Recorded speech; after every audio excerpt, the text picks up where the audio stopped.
లోక్సభ ఎన్నికల్లో బీజేపీ గెలిస్తే రాజ్యాంగాన్ని మారుస్తుందన్నారు కాంగ్రెస్ నేత ప్రియాంక గాంధీ. ఎంతో మంది మహానుభావుల త్యాగాలతో రాజ్యాంగం ఏర్పడిందన్నారు. మోదీ అధికారం కోసం ప్రజల హక్కులను హరిస్తున్నారని చెప్పారు.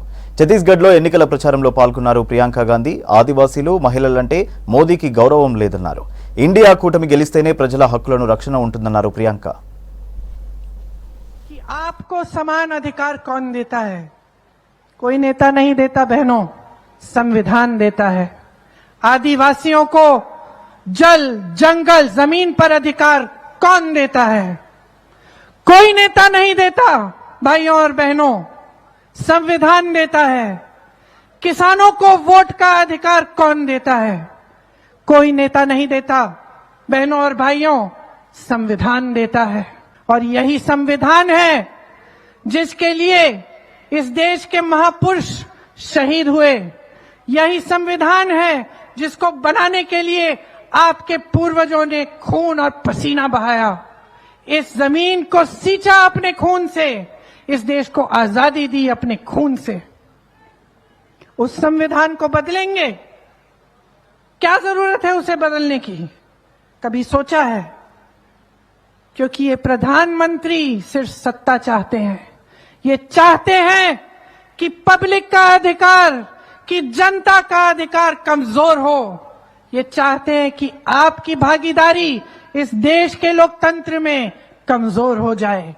ये चाहते हैं कि आज जो आरक्षण मिल रहे हैं ये कमजोर हो जाए। ये चाहते हैं कि दलितों, पिछड़ों, आदिवासियों को बचाने के लिए जो कानून इस देश में लागू हैं वो कमजोर हो जाएं। ये है भविष्य जो आने वाला है। इसको गहराई से समझिए बहनों और भाइयों। आपने बहुत देख लिया है, मेरे किसान भाई बैठे हैं, कितना जूझोगे? पूछना चाहती हूं आपसे, कितना सहोगे? जितना सामान आप खेती के लिए इस्तेमाल करते हो उस पे जीएसटी डाल डाल के उसको महंगा कर डाला। खेती से रोजगार मिलता था, खेती से आमदनी भी बनती थी, खेती से किसान मजबूत बनता था।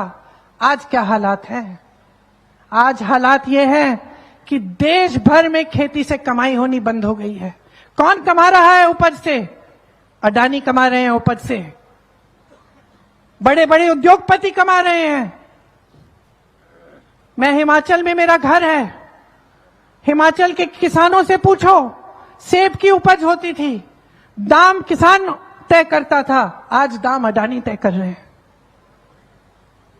आज प्रधानमंत्री जी ने अपने बड़े बड़े उद्योगपति मित्रों को इस देश की सारी संपत्ति सौंप दी है।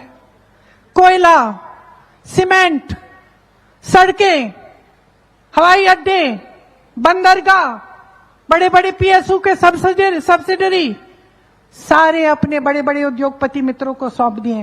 कोई ये नहीं कहता कि देश में उद्योग नहीं होना चाहिए, होना चाहिए। इस देश को उद्योग ने आगे बढ़ाया है, लेकिन किसी ने ऐसा कभी नहीं कहा कि सिर्फ 2 या 3 बड़े उद्योगपति सारा कुछ खा जाएं।